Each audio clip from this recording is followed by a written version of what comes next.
वैष्णो देवी मंदिर क्यों कहा जाता है कि जो एक बार आएगा उसकी मनोकामना अवश्य पूरी होगी। जम्मू की त्रिकूट पर्वत श्रृंखला में स्थित वैष्णो देवी मंदिर केवल एक तीर्थ नहीं, बल्कि आस्था, त्याग और विश्वास की सबसे बड़ी परीक्षा है। यहाँ आने वाला हर श्रद्धालु एक ही वाक्य बोलता है, मां ने बुलाया है, क्योंकि मान्यता है मां वैष्णो देवी स्वयं बुलाए बिना किसी को अपने दरबार तक नहीं आने देती। लेकिन ऐसा क्यों कहा जाता है कि जो एक बार सच्चे मन से यहाँ आया उसकी मनोकामना अवश्य पूरी होती है? इसका उत्तर केवल चमत्कार नहीं, बल्कि तर्क और भावना दोनों में छिपा है। वैष्णो देवी वास्तव में तीन शक्तियों का एक स्वरूप है, महालक्ष्मी, महासरस्वती और महाकाली। तीनों देवियां मानव जीवन की तीन मूल आवश्यकताओं का प्रतिनिधित्व करती है। महालक्ष्मी संसाधन, संतुलन और जीवन की स्थिरता। महासरस्वती ज्ञान, विवेक और सही निर्णय लेने की शक्ति।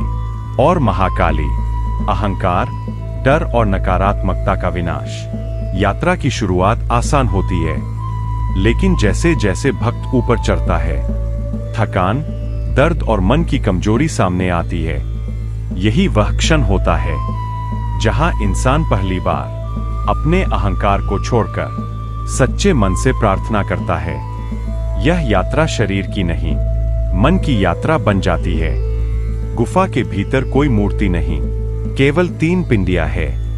यह संदेश है कि ईश्वर बाहर नहीं, हमारे भीतर स्थित चेतना में है। जब कोई भक्त यहाँ पहुंचता है तो वह पहले ही अपने भीतर की नकारात्मकता, संशय और घमंड को पीछे छोड़ चुका होता है। यही कारण है कि यात्रा के बाद लोगों की सोच बदल जाती है, निर्णय सही होने लगते हैं और जीवन की दिशा स्वतः सुधरने लगती है। लोग इसे चमत्कार कहते हैं, पर वास्तव में यह आत्म परिवर्तन का परिणाम होता है।